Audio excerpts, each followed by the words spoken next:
The little Qualicum Falls, a place to enjoy, says the sign here. And no wonder it's so beautiful. I had so many requests for doing another waterfall after the Shannon Falls. So here it is. Let's create a masterpiece.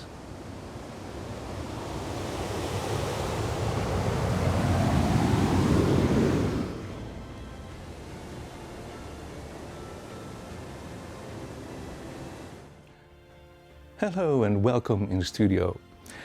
I prepared this canvas with black gesso. So this time there is no drawing, nothing, just one big black hole. Exciting. Our special guest of today is Casparus Carson. He was a Dutch master and he was specialized in cityscapes or town views, whatever you want to call it. Let's dive into this surprise. At work. Did you see the photograph of Casparus?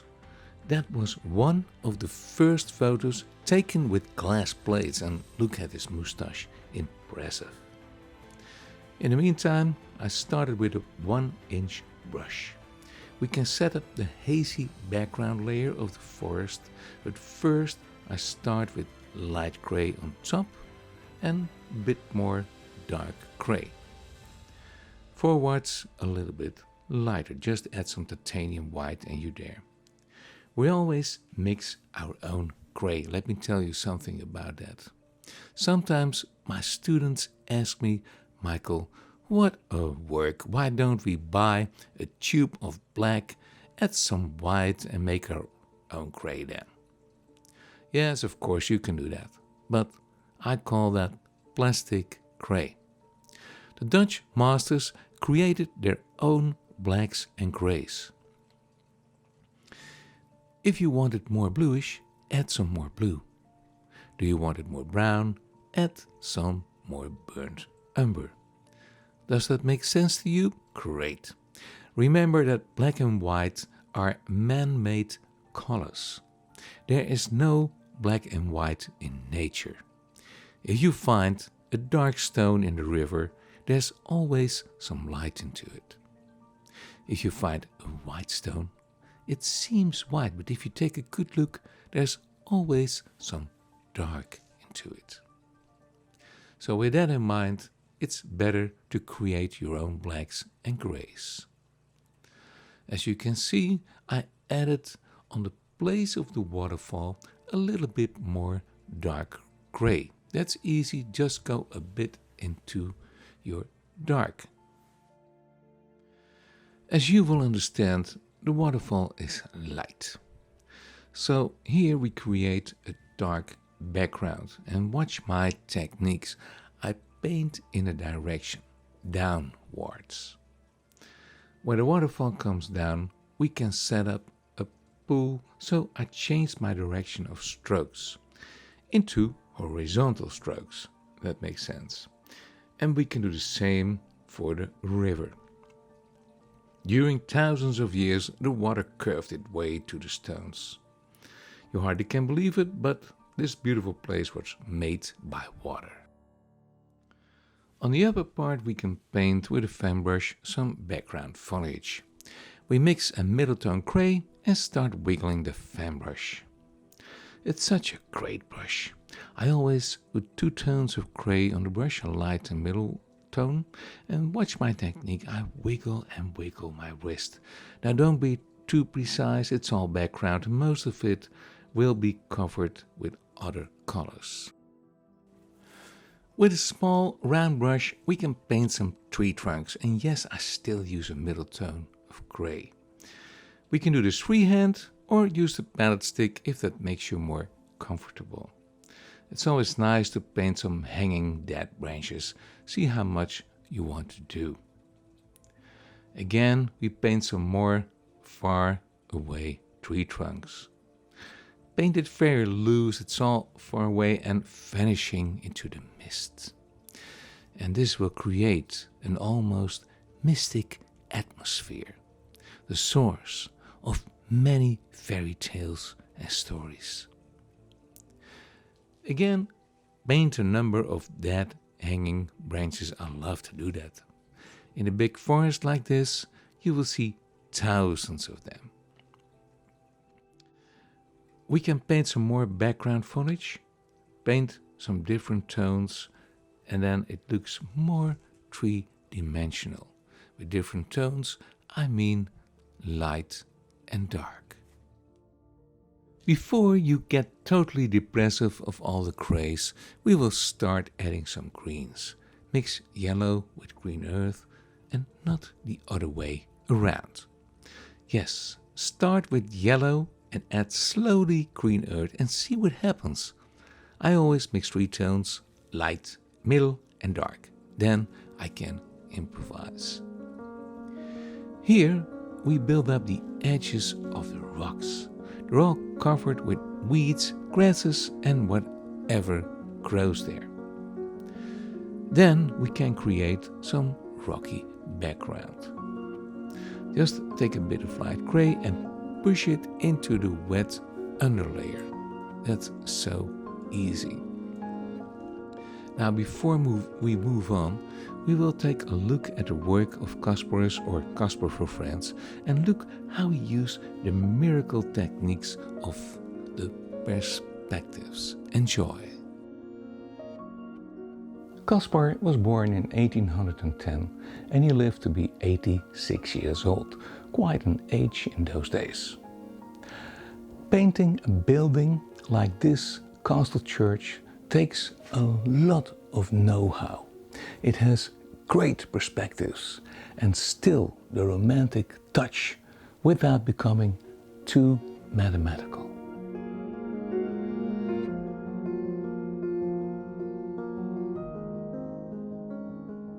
And if we take a look at this wonderful city at a river somewhere in Holland, he shows again the incredible combination of romantic painting and strong technical use of the perspectives.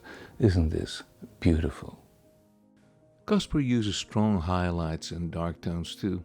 Look at the wall in the front. It makes the wall come forward, almost 3D. Back to our painting. With a lighter green, we can paint some lights on the upper parts of the rocks. We call that a kind of highlight green. We can mix this easily, just add a bit more cadmium yellow light to the green.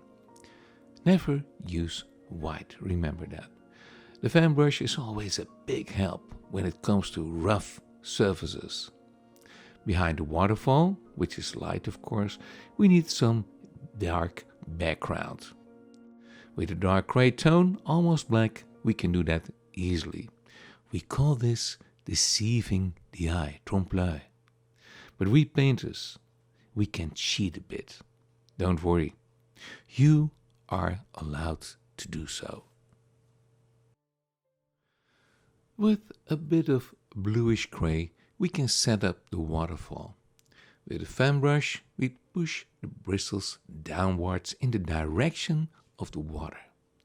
Direction is so important.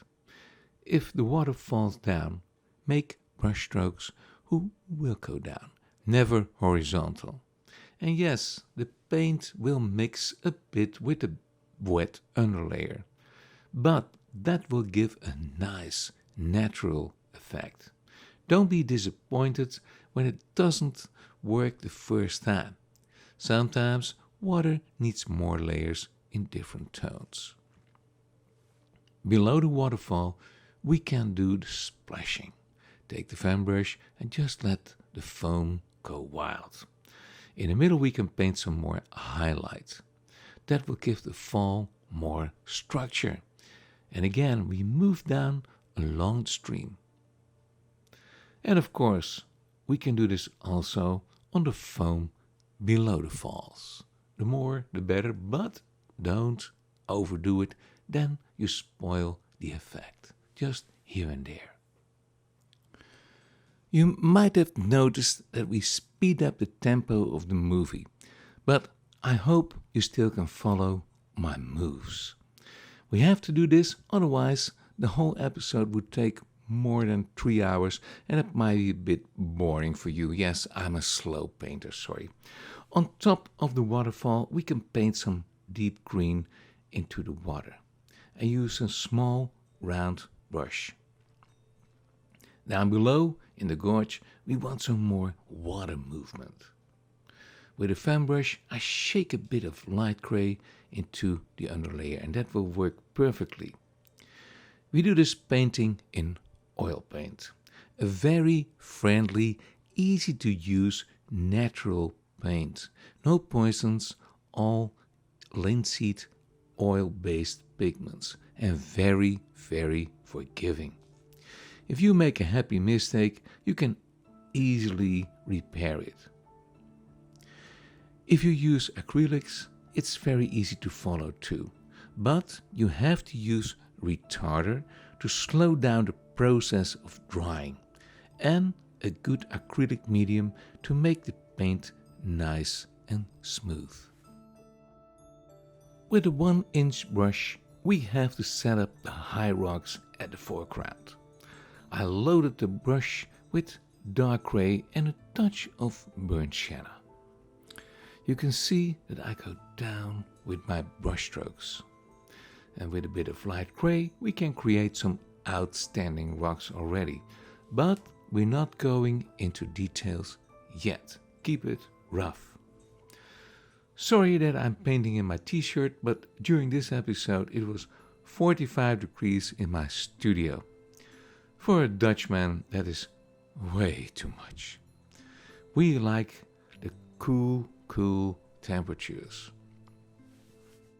Another typical Dutch thing is complaining about the weather. We don't mean it, but it's just a common habit. If it's too hot, we complain. If it's too cold, we complain again. It's never good, we are complainers. It's never perfect.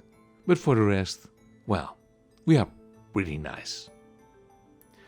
When you think you have done enough high rocks, we have to decorate them with greens. Now, believe it or not, but on a big stone there grows a tree in the dark. Isn't that unbelievable? I mean, I bought an expensive lovely tree for our garden, gave it everything it needs. Good soil, nice place, manure, water, and it dies. And this fellow all alone, no manicuring, no nothing, it grows like a church tower. Well, let's take a break and go to the Naira.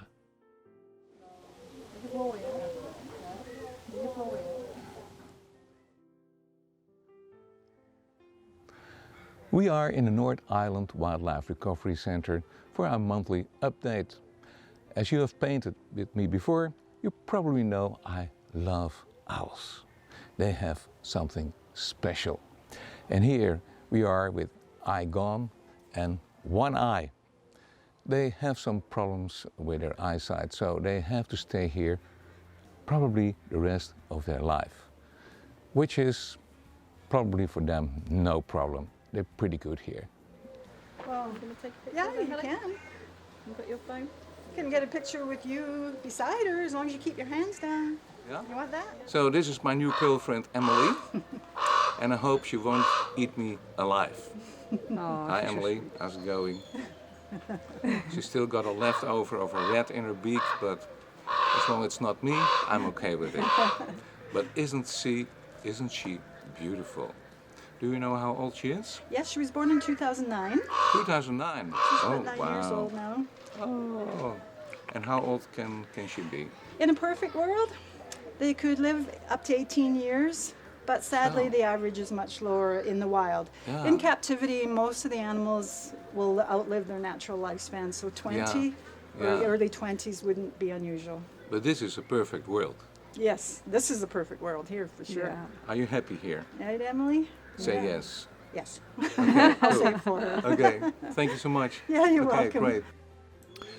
We are a witness of serious love drama. This is John, and he fell in love with an inmate. Her name is Isabel. And yes, she's pretty, real knockout, but dangerous. I don't know exactly what she has done, but she might have killed her mother-in-law, but I'm not sure about that. Look how they look each other in the eyes. This must be real love. So we will ask the warden for a pardon for Isabel and let her out, maybe under special conditions. I mean, this is heartbreaking, or otherwise extend the visiting hours for John. The white motorbike can agree as long as they are not bothered. So maybe there's a happy ending after all. Who knows? For me, it's always funny to observe animals, and I make up little nonsense stories like this. But we have to continue our waterfall story. We have to decorate the high rocks in the foreground. With a light green on one side of the fan brush and a dark tone of green on the other side, it must work. Look at my technique. I wiggle and wiggle my wrist and hardly touch the surface. It's important to make tons of photographs as a reference. With a knife and a light ochre tone, we can roughen up the rocks a bit. Don't push too hard. Let the knife do its work. If you press, you spoil it. Press the knife flat on your palette, scrape off a little roll of paint, not too much, and go slowly up and down without any pressure. After that, we can soften the rough edges a bit with a soft fan brush. If we work in the good direction, in this case that's up and down, it will look pretty natural. Then we have to decorate the rough wall right in front of us. I got no clue how all those plants and weeds can grow on a steep rock like this, but they are there. It's a miracle. We will start with a dark and light tone green on a fan brush, and then he will do the work for us. Isn't that great? Take care that you don't overdo it. Make a good plan before you start and go slowly downwards. And down in the gorge it's of course a bit darker, but the evening sun can peep through on spaces you never expect. So a bit of highlight here and there might be fun. And you know, I love waterfalls. They have something mystic. Every time we walk to the falls, it looks totally different. The light, the movement of the water, it's almost a living creature. Let's go back to the light on top of the edge. Down in the gorge it gives me the creeps. We can paint a bit more green so here and there. Let's make the edge a bit higher.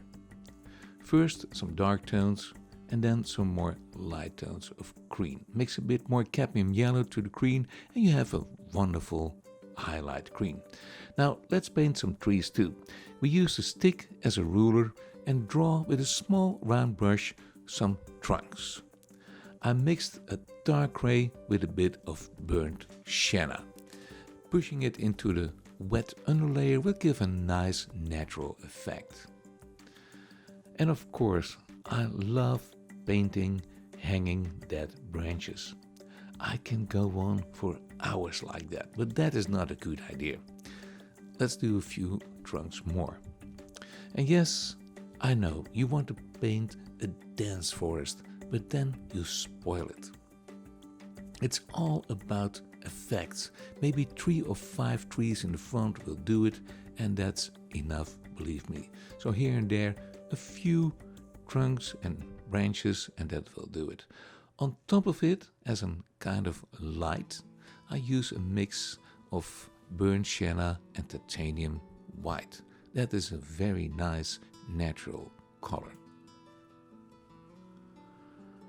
Of course, I lean my hand on the palette stick. This will bring your hand at ease and you don't press too hard on the bristles. With a fan brush, we can paint some foliage. Always start with some darker tone green and work your way up to the front. Take care that you don't do too much. Before you know, it's totally covered and then the effect is spoiled. So leave some places open. You might know that I'm a strong supporter of the North Island Wildlife Recovery Center in Coombs and that I donate all my paintings specially made for this show to the center. And I got lots of questions of viewers, where can we watch your paintings? You can watch the paintings in our lesson center in Parksville, but of course also in the recovery center in Coombs. And don't forget to say hello to my friend Sander. He loves the attention. Yeah, Sander, he's quite a character. Let's work at the other side of the falls. With a 1-inch brush, I push that dark mix of black and dark green downwards to create a nice brush stroke. This part lies in the shadow side, so we keep the tones a bit darker. Here I pick up a bit of the light gray, which works great for reflections of the water. On the top we will paint some weeds and everything what grows there. Like I said, this is all in the shadow, so we will keep it dark. When you try this painting at home, you can add some more details in the background rocks, of course. You have all the time in the world, but you will understand that I have to rush forwards.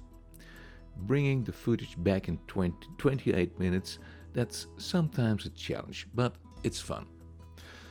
Down below we will keep it dark, like I said, but there's always a part that is standing out, and yes, it catches the late sunlight, what is peeping through. Light green will do the work for you.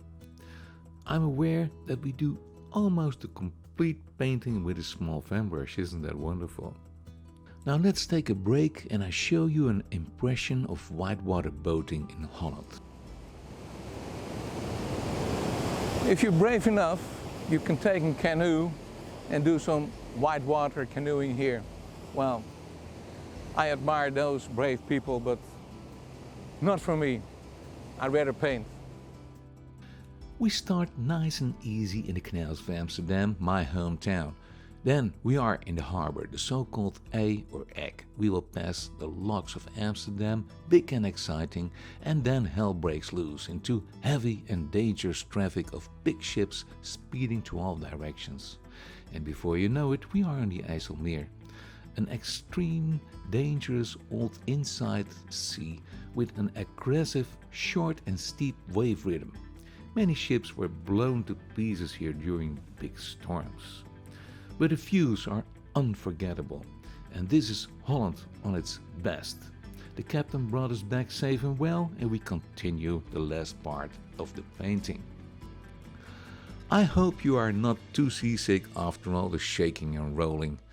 We did this in Holland with our boat for more than 25 years, and I love the excitement. We made beautiful trips to France and Belgium, passing 500 locks in rain, storm and extreme heat, but it was fun. Yes, there is a time for everything. But now we are here in Canada and we love the big outdoors, sitting nice and easy by a campfire and enjoy the nature like this beautiful falls right behind our back door. Isn't that great? Everybody is relaxed here and there's no pressure, especially on the island. Well, as you can see, I did exactly the same as at the other side of the painting. And yes, I get carried away by all the hanging dead branches, but it's fun. And of course there's foliage. Again, start with some dark green or light green and work your way through it. See which color you like. Some people like green earth, some people like sap green better, or mix some ultramarine with yellow ochre. It's funny, but every human being sees colors different. I want to show you one more cool trick. But if you want to save your marriage, please don't do this in the living room. No, please not. I mix a very light bluish gray and make it inky wet. Then with my pointer, I draw the bristles backwards and shoot the wet paint away like a catapult. This method will give you a great watery mist. But be careful, it goes everywhere, and wear some protection glasses and wash your hands when you're done. Now there's always a big tree trunk lying around there.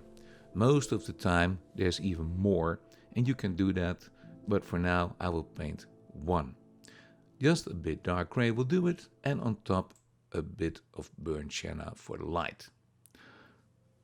On the foreground we can paint the edge of the rock where we are standing on. I have two colors on my fan brush, of course dark and light green. And look what a great effect right away. On top we can do some more highlight green. Just wiggle and wiggle and wiggle, and there's a great result.